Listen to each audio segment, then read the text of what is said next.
مریم هغه نجلۍ چې د 2 څخه فارغه شوې ده. له 2 فارغه مریم د خیاطۍ زده کړې بشپړې کړې. مریم په اقتصاد او ادبیاتو برخه کې 2 لیسانس لري. وايي په هیواد کې د سرپرست حکومت له لوري د ښځو پر زده کړو او کار د بندیز وروسته اړه شوه چې خیاطي زده کړي ترڅو له دې لارې د خپلې کورنۍ د اقتصادي ځان بساینې لپاره د خپلو نارینه‌و سره اوږه په اوږه کار وکړي. یو مې د اقتصاد پوهنځی لوستی دی او بل مې چې دی د پښتو ادبیات. ښځو ته چې دی د کار وظیفې کول چې دی اجازه نشته دی. همدارنګه په هغې باندې چې دی تعلیمي بندیزونه همدارنګه د پوهنتون او مکتبونه چې دی تړل شوي دي. د هغې له امله چې دی زه هم راغلم دا هنر مې زده کړ. هغه وایي پر میرمنو لګول شوو بندیزونو اندېښمنه کړې او له حکومتي مسؤلینو غواړي چې ښځو ته دې د زده کړې او کار اجازه ورکړي. دا خو ښکاره خبره چې یو محصل کله درس وایي او هغه زیار وباسي نو کله چې د هغې هیلې له منځه لاړ شي نو ناامیده کېږي او ناامیدي رامنځته کېږي. په افغانستان کې د زیاتره ښځې چې د ناامیدۍ سره مخ دي او حکومت سره دا غواړي چې د هغه پوهنتونونه او مکتبونه همدارنګه په ښځینه د کار وظیفه اجازه ورکړي.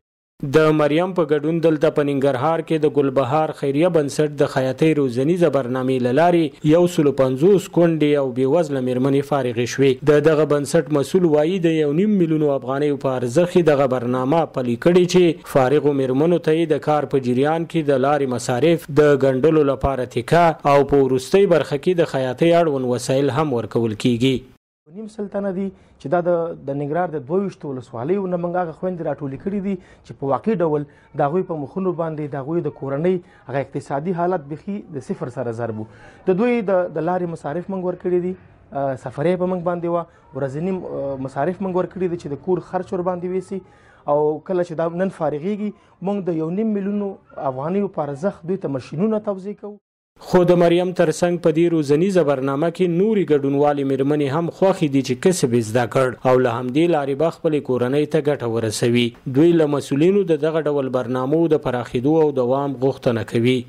مجبوره یم کور کې مزدوري کومه، خیاطي کومه، بړستنې ګنډمه، مجبوره یم، له مجبورۍ نه دلته راغلی یم. خوشحاله یم، ډېر کار پې کېږي، ضرورت لري ورته، غواړو چې لږه نور هم دوامداره شي. موږ بیکاره بیخي څوک هم د ګټې وټې نه وو کور کې او دوی ته دونه خوشحاله یو چې بیخي زیات خوشحاله وو. الله دې هغه سره ښه وکړي چې موږ سره چا دا مرستې کړي.